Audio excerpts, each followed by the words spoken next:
तेलंगाना मेदक की रुकने असेंबली पद्मा देवेंद्र रेड्डी ने बीफ मार्केट का इफ्तिताह किया। इस मौके पर पद्मा देवेंद्र रेड्डी ने बात करते हुए कहा कि 30 लाख रुपयों की लागत से बीफ मार्केट की तामीर अमल में लाई गई है।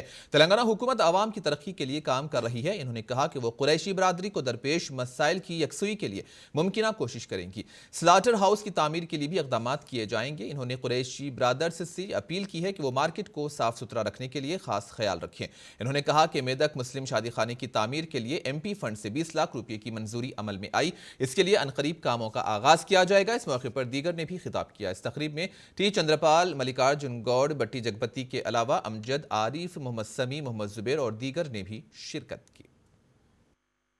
మీ పిల్లలు ఉంటారు ఇంట్లో మీ దగ్గరికి వస్తుంటారు కొనుక్కపోయేటోళ్ళు వస్తుంటారు కాబట్టి నీట్ గా మెయింటెనెన్స్ నేను కోరేది ఏం కోరతలేను మిమ్మల్ని ఇంతకంటే మంచి మార్కెట్లు కట్టిస్తా స్లాటర్ హౌస్ కట్టిస్తా అట్లనే ఈ మార్కెట్ కంప్లీట్ చేస్తా ఈ మార్కెట్ అంతా పరిశుభ్రం చేసుకున్న కొత్త మార్కెట్ ఇక్కడ ఊలగొట్టాం అందులో కూడా మంచిగా ఇంకో మార్కెట్ లా కట్టించేసి పెట్టుకున్నాం కానీ మెయింటెనెన్స్ మాత్రం మంచి శుభ్రంగా చేసుకోండి అది ఒక్కటే రిక్వెస్ట్ చేస్తున్నాను మిమ్మల్ని అందరినీ కూడా మీకు ఇంకా సౌకర్యాలు కల్పిస్తా ఏదైనా పరిశుభ్రంగా ఉంటే అక్కడ అన్నిటికీ కూడా అనుకూలంగా ఉంటుంది తప్పకుండా ఈ నియోజకవర్గాన్ని అభివృద్ధి నడిపించడం కోసం కృషి చేస్తూనే ఉన్నాం గౌరవ కేసీఆర్ గారి ఆశీస్సులతో మంత్రి గారి సహకారంతో ఇంకా కూడా ఇక్కడ అభివృద్ధి కార్యక్రమాలు చేపట్టాల్సిన అవసరం ఉంది ఇంటర్నల్ రోడ్స్ కూడా ఇంకా కొన్ని వేయాల్సిన అవసరం ఉంది తప్పకుండా వేస్తూనే ఉంటాం మన షాదీఖానా కూడా 20 lakhs MP గారు ఇచ్చిండ్రు దానికి కిచెన్ షెడ్